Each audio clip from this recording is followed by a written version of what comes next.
அனைவருக்கும் பள்ளிப்பாளையம் ஜோதிட கலாநிதி ஜோதிட ஆச்சாரியா தனக்கோடியின் வணக்கம்.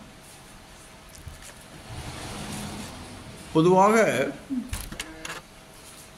ஜாதகத்தில் பாதகாதிபதிகள் என்ன செய்வார்கள் என்பதை பற்றி இப்போது பார்ப்போம்.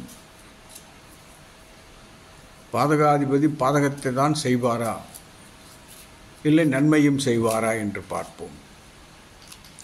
அதாவது சரலக்கணங்களுக்கு 11ஆம் அதிபதி பாதகாதிபதி, சிரலக்கணங்களுக்கு 9ஆம் அதிபதி பாதகாதிபதி, உபயலக்கணங்களுக்கு 7ஆம் அதிபதி பாதகாதிபதி. இப்படி இருக்கும்போது நீங்கள் பார்த்தீர்களேயானால் சரலக்கணத்திற்கு 11ஆம் இடம் என்பது லாபஸ்தானம். அப்போது இவர்களுக்கு தொழிலில் லாபமே வராதா என்பதையும் கவனிக்க வேண்டும். அதேபோல் சிரலக்கணங்களுக்கு 9ஆம் இடம் பாக்கியஸ்தானம். அப்போ இவர்களுக்கு நல்ல பாக்கியமே கிட்டாதா என்பதையும் கவனிக்க வேண்டும். அதேபோல் உபயலக்கணங்களுக்கு 7ஆம் இடம் பாதகஸ்தானம். 7ஆம் இடம் என்பது கலத்தரத்தை கொடுக்கக்கூடிய இடம். அதாவது கணவனாக இருந்தால் மனைவி, மனைவியாக இருந்தால் கணவன். ஆண் ஜாதகத்தில் கணவனையும், பெண் ஜாதகத்தில் கணவனையும், ஆண் ஜாதகத்தில் மனைவியையும் குறிக்கக்கூடிய இடம் என்பது 7ஆம் இடம். அப்படி பார்க்கும்போது இந்த இடத்தில் எவ்வாறு அவர்கள் திருமணம் செய்து கொள்ள வேண்டும் என்றால், இந்த பாதகாதிபதிகளையே திருமணம் செய்து கொள்வார்களா? அப்போ திருமணத்திற்கு பிறகு அவர்களுக்கு பாதகம் மட்டுமே நடக்குமா? எனது கணிப்பில் பாதகாதிபதிகளை பற்றி பயம் கொள்ள வேண்டிய அவசியம் எல்லோருக்கும் இல்லை. நீங்கள் பாதகாதிபதி என்பவர்கள் 1, 5, 9 போன்ற ஸ்தானங்களில் நின்றுவிட்டால்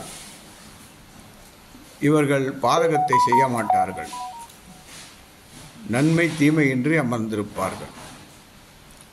அதே போல பாக்கியஸ்தானத்தில் பாதகாதிபதி அமரும் போது அதுவும் 9ஆம் இடம் தர்மத்திரிகோணத்தில் வரும். ஸோ அங்கும் அவர்களால் தீமை செய்ய முடியாது. நியூட்ரலாக இருப்பார்கள், சமமாக இருப்பார்கள். குறிப்பாக நாம் கவனிக்க வேண்டியது 7ஆம் இடம். 7ஆம் இடம் என்பது ஆணுக்கு மனைவியும் பெண்ணுக்கு கணவனையும் குறிக்கக்கூடிய இடம். இந்த இடமே பாதகஸ்தானமாக வருகிறது. அப்படி என்றால் இவர்களுக்கு திருமணம் செய்யக்கூடாதா? இல்லை செய்தால் அவர்கள் எப்போதும் பாதகத்தையே செய்வார்களா கலத்தரங்கள்?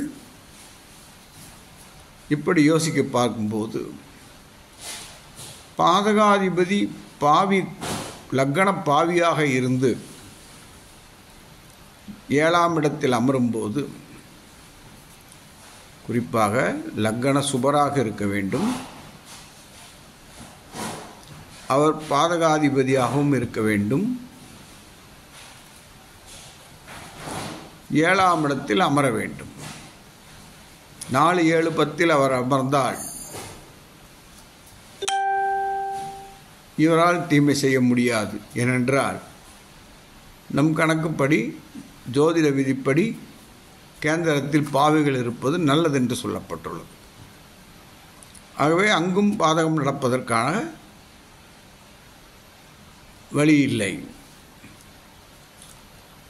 இப்படி பார்க்கும்போது ஏன் பாதகாதிபதிகள் பாதகத்தை செய்ய மாட்டார்கள் என்று ஒரு எண்ணம் வரும் இல்லையா? பாதகாதிபதிகள் புத்தி நடக்கும்போது அந்த புத்தி 1 வருஷமும் இருக்கலாம், 2 வருஷமும் இருக்கலாம். அந்த நேரத்தில் கொஞ்சம் பிரச்சனைகள் வரும், அவ்வளவுதான். மற்றபடி அவர்கள் பிரச்சனை செய்ய மாட்டார்கள். அதேபோல் இந்த பாதகாதிபதி திசையே ஜாதகருக்கு வரவில்லை என்றால் அப்போதும் அவர்களுக்கு பிரச்சனை இல்லை. அதே பாதகாதிபதி திசை வந்துவிட்டது, அப்போது கூட பாதகாதிபதி எந்த நட்சத்திரத்தில் இருக்கிறாரோ அந்த நட்சத்திரத்திற்கு எதிரடை நட்சத்திரங்களில் புத்திநாதன் அமர்ந்து விட்டால் பாதகாதிபதியால் பாதகம் செய்ய முடியாது. அந்த புத்திகளில் பாதகம் செய்ய முடியாது. எதிரடையில் இருக்கும் கிரகம் அவர் பாதகம் செய்வதை தடுத்துவிடும். இதையெல்லாம் கவனிக்க வேண்டும். ஏனென்றால் லாபம் என்பது 11ஆம் இடம்.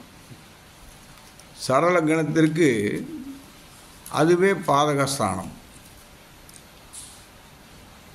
அப்போது இவர்கள் சொந்த தொழிலை செய்யக்கூடாதா? தாராளமாக செய்யலாம். பாதகாதிபதி அமர்ந்துள்ள இடத்தை கவனித்தால் போதும். பாதகாதிபதி திசையை கவனித்தால் போதும். இப்படி எல்லா நிலைகளிலுமே நாம் பாதகாதிபதியை வென்றுவிட முடியும். அதற்கு ஒவ்வொருவரும் தங்கள் ஜாதகத்தை ஒரு காரியம் செய்யும்போது, தொழில் தொடங்குவதாக இருந்தால் ஜோதிடரிடம், என் போன்ற ஜோதிடர்களிடம் காண்பித்து சொந்த தொழில் செய்யலாமா என்பதை பற்றி கேட்டுக்கொள்ளலாம். எப்போதுமே நான் சொல்வது, வருடத்துக்கு ஒரு முறை ஒவ்வொரு குரு பயிற்சியிலும் முடிந்த பிறகு ஒரு முறை அவரவர் ஜாதகத்தை ஜோதிடரிடம் பார்த்து கொள்ள வேண்டும். வாழ்நாள் முழுவதற்கும் பலன் சொன்னால் அது தப்பாகத்தான் போகும். ஏனென்றால் கோச்சாரத்தில் கிரகங்கள் எவ்வாறு நகர்கின்றன என்பதை கொஞ்சம் கணக்கு போடலாம். வாழ்நாள் முழுவதற்கும் கணக்கு போடுவது என்பது தவறாக போய்விடும். ஆகவே ஒவ்வொருவரும் ஜாதகத்தை தங்கள் ஜோதிடரிடம் கொடுத்து பார்த்து கொள்ளுங்கள். நான் ஆன்லைனில் ஜோதிடம் பார்க்கிறேன், என்னிடம் பார்க்க வேண்டும் என்றால் என்னை தொடர்பு கொள்ளுங்கள்.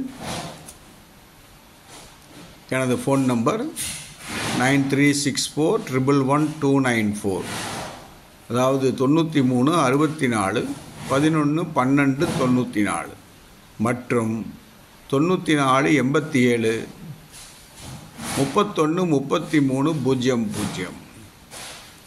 நன்றி, வணக்கம், வாழ்க வளமுடன்.